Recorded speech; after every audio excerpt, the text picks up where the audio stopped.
আসসালামু আলাইকুম, কেমন আছেন সবাই? আজকে আমার পছন্দের মাছ আনছে।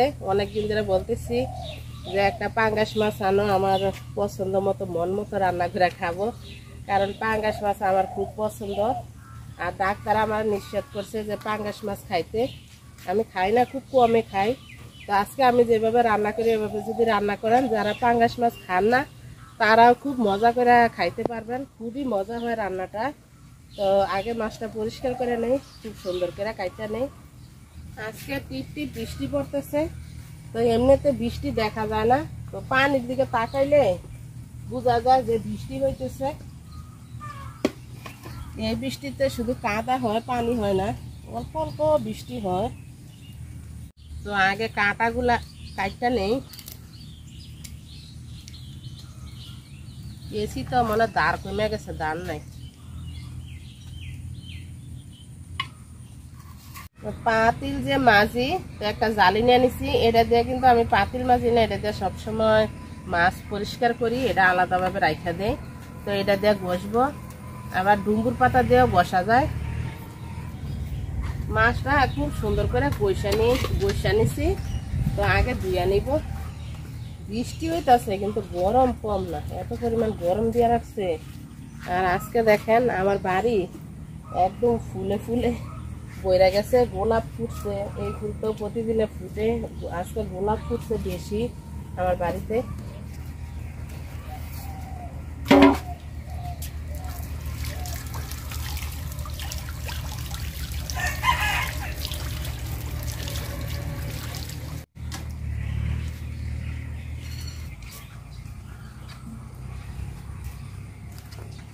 মাছটা কাইটা নিব খুব সুন্দর করে, এই জায়গায় বইয়ে কাটি।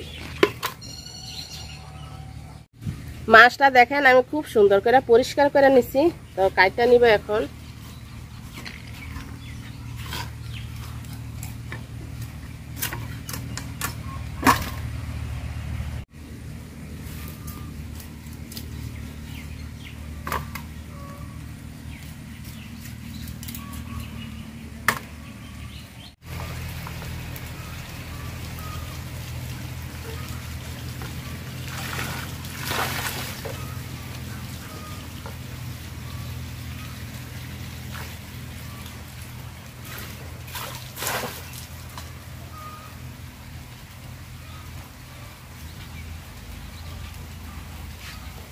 মাছটা খুব সুন্দর করে ধুয়ে নিয়েছি, লবণ দিয়ে কচলা কচলা ধুইছি মাছ।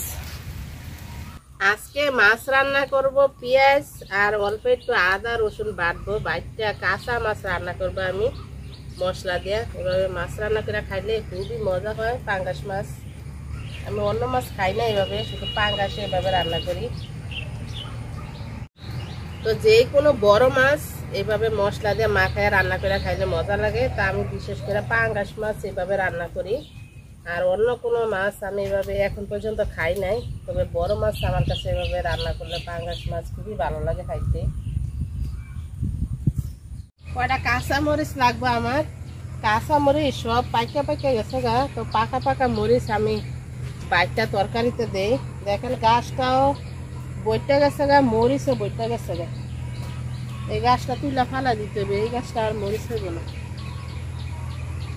আর এই যে এই গাছটা এত সুন্দর ছিল, এই মরিচ গাছটা, এটা দিয়ে আমার নষ্ট হয়ে যেতেছে গা।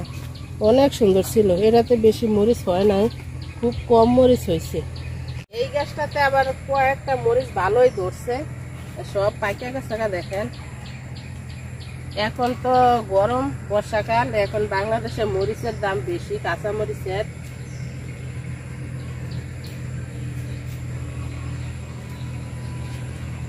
এগুলা হয়ে যাবে, আমার আর লাগবে না মরিচ। আমার এই সাইডটা দিয়ে দেখেন পুঁই শাক লাগাইছি। তো সাদা পুঁই শাকটা খুব সুন্দর হয়েছে, কিন্তু এত বায় নাই। আর এখন মাছার পুঁই শাক কিন্তু মাছা ভরা থাকে, কিন্তু আমার এই ফার্স্ট টাইম আমার জীবনে আমার মাছায় পুঁই শাক দিচ্ছি। আমার খুব ইচ্ছা ছিল যে আমার পুঁই শাক হইব মাছায়, কিন্তু আমার হয় না। ইনশাল্লাহ আগামীতে দেখবো হয় কিনা, যদি আল্লাহ বাঁচায় রাখে।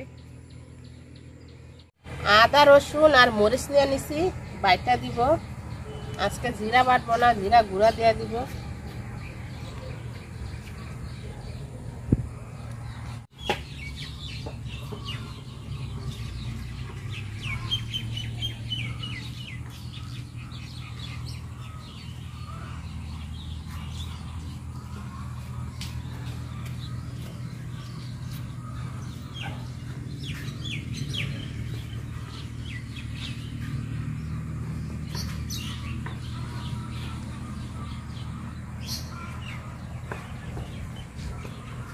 সব কিছু গুছাই নিছি। তো পাতিলে গরম হয়ে গেছে, পাতিলে তেল দিয়ে দিলাম রান্না করার জন্য। আজকে তো আর মাছ ভাজবো না, আজকে মাছ কষাবো শুধু।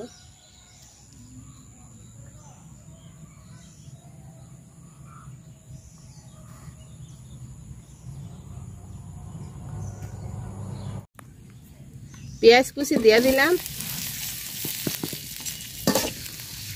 পেঁয়াজটা আমি লাল লাল করে ভাজা নিব।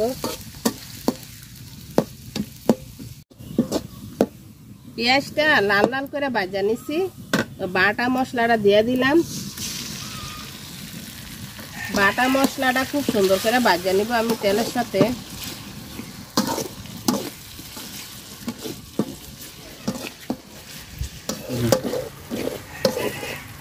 মশলাটা তেলের সাথে খুব সুন্দর করে ভাজা নিছি। তো একটু পানি দিয়ে দিলাম।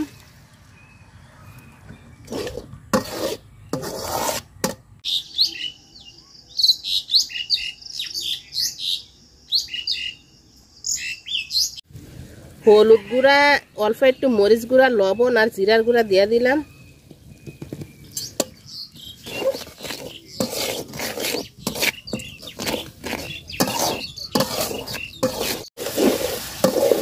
মশলাটা খুব সুন্দর করে আমি কষায় নিছি, নিচে লাগিয়ে যাইতেছে। তো কাঁচা মাছ দিয়ে দিলাম আমি, লেজ মাথা তারপরে মাথার কাছের এগুলা দিছি, মানে একটু তেল তেল পেটিগুলা দিছি। এগুলা কিন্তু কাঁচা রান্না করে খাইলে বেশি মজা লাগে।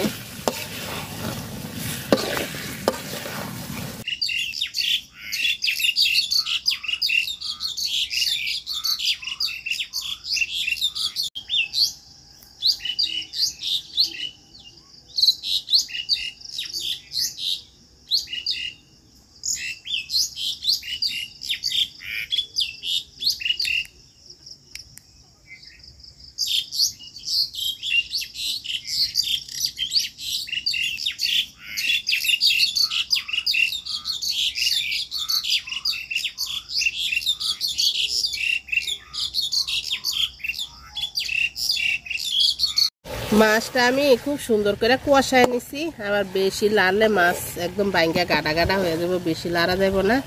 তো আমি অল্প একটু ঝোলের পানি দিয়ে দিব যাতে মাছটা সিদ্ধ হয়।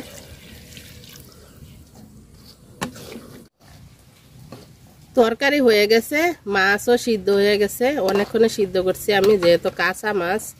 তো একটু জিরার গুঁড়া দিয়ে দিলাম আমি। খুব সুন্দর একটা গ্রান আইতেছে তরকারিটা থেকে। যারা যারা পাঙ্গাস মাছ পছন্দ না করেন তারাও এইভাবে একদিন রান্না করে খেয়ে দেখেন, খুবই মজা হয়।